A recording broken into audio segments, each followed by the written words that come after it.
За сэдвэр гишүүний олон нийтийн оролцоотой холбогдлолтой бүлэг хэсэг дээр оруулж иж байгаа саналыг ерөөдөө бол яг дэмжиж байна. Агуулгын хүрээнд төслийн тодорхой одоо явж байгаа өөр нөлөө эдгээр зүйлүүд дээр үнэлт хийгээд иргэд гаруй хэсэг зурхаар зөвхөн одоо танилцуулах гэдгээр ямар ч цаг үед одоо төсөлтэй холбогдлолтой нарийн мэдээллийг танилцуулах гэдгээр орж ирж байна уу?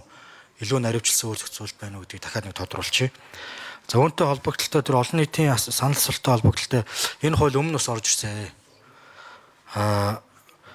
Тэгээ Эрдэнэ нийтийн хурлын энэ байгаа чиг үүрэгч нь бол уул нь бол засаг захиргааны нэгж болон одоо энэ бүтцийн хувьд бол аль биесний одоо шийдвэр гаргах манай одоо үндсэн шийдвэр болоод байна шүү дээ.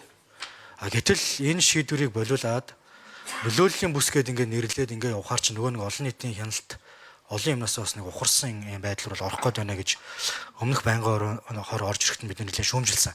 Энэ дээр манай байнгын орооны гишүүд бас нэлээд онцгой анхаарал хандуулах хэрэгтэй болж байна. Тэгэхээр нөлөөллийн бүс гэхээр яг хоёр айлаас санал аваад болчих юм уу? Хичнээн айл байгааг яаж тогтоох юм? Багийн түвшиндээ үндсэндээ байгаа иргэдээсээ саналаа аваад хурлаа хийгээд нэгдсэн. Иргэдийн нийтийн хурал гэдэг бол тодорхой одоо тэр багийн түвшинд шийдвэр гаргаж байгаа хамгийн чухал нэгж. Үүнээс доош дахиад нөлөөллийн бүс гээд ингээд жижиглсэн юм одоо хэлбэр гаргаж ирээд ингээд явах юм. Одоо цаа зорилго нь бол бас нэг тийм юуг л болгоод байна л да. Иргэд олон нийтийн хяналтыг улам л одоо бууруулж байгаа сулж байгаа юм нөхцөл байдал одоо болж байна л да. Тэгэхээр уул нь бол одоо иргэд олон нийтийн хувьд бол хүртэж байгаа үр өгөөжөө сум орон нутгтаа илүү өгөөд байх юм бол энэ төслүүдийг дэмжиж явах юм л хандлагатай байгаа шүү дээ. Гэтэ нүдэн дээр нь ямар ч үр өгөөжгүй тэгээ одоо байгаль дэлхийн энэ одоо олон зуун жил одоо ирсэн энэ байгаль дэлхийн сүдэд эхлэхээр тэрэн дээрээ хяналтаа тавих одоо энэ байлдал нь улам ингээд буураад эхлэхээр уламж зөрчил рүүгээл одоо явах санагдаад их юм. Яг бид нар хүчээр ингээд шийдчих болно. Гэхдээ иргэдийн эсэргүүцэл олон зүйл тэгэл байсаар л байна. Тэгэхээр энийг одоо таад маань яаж харж байгаа юм? Иргэдийн хурлаа шийдэхгүй болоод эхлэхээр ард түмэн дугаа болчихно гэж бодоод байгаа юм уу?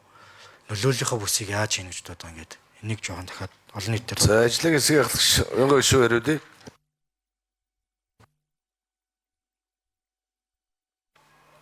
За сэдвэр гишүүнээс байнгын ороонд 4 санал ирсэн. Тэгээд яг үндэслэл гэдэг дээр нь тайлбар байхгүй байгаа учраас яг сэдвэр гишүүний өмнөөс бол хариулах боломжгүй. Гэтэ зүгээр яг саналыг нь нарийн үзэхээр эхний сая Бэксэн даргын уншсан санал дээр бол зөвшөөрөл гэдэг үг гарч ирж байна. За тэгээд нөлөөллийн үнэлгээг эргээр дүгнэхийг хориглоно гэдэг энэ бол мэргэжлийн байгууллагын эрх хэмжээ рүү яваад орчиж байгаа. Тэгэхээр яг одоо зүгээр уншсан төвшөндөө болохоор дэмжихэд их хүнд ийм л байна. Тэгээ зөвшөөрлийн тухай хууль бас энэ хуулийн төсөлд хөндөгдөж орж ирээгүй.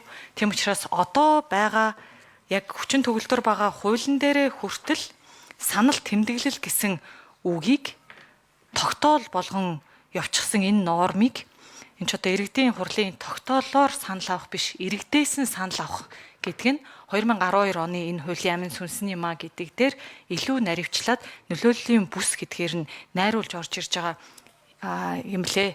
За энэ нөлөөллийн бүсийг болохоор мэргэжлийн байгууллага тодорхойлдог. Тэгэхээр хэрвээ дид бүтцийн зам байлаа гэхэд замын трассаас хоёр тишээ хэдэн километр нь шууд нөлөөллийнх.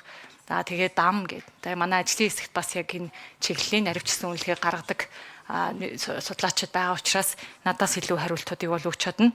Тэгэхээр нөлөөллийн бүсээ мэргэжлийн байгууллага нь тодорхойлцоод одоо энэ ажлын хэсгийн ажилсан 15 гэдэг заалтан дээр болохоор нутгийн захиргааны байгууллагаасаа хүнтэй. Тэгээд яг тэр наривчсан үнэлгээг хийсэн мэргэжлийн байгууллагын хүн нь бас өөрөө нөгөө Чимбүрэн гишүүн бас мэргэжлийн байгууллагын хариуцлага ярьсан.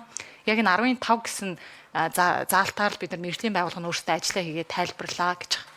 Тэр иймэрхүү байдлаар нөлөөллийн бүстэй хүрч ажиллах юм бол илүү их дэмжлэгийг авах юм байна гэж л ажлын хэсгээр ажилласан да. За баярлалаа.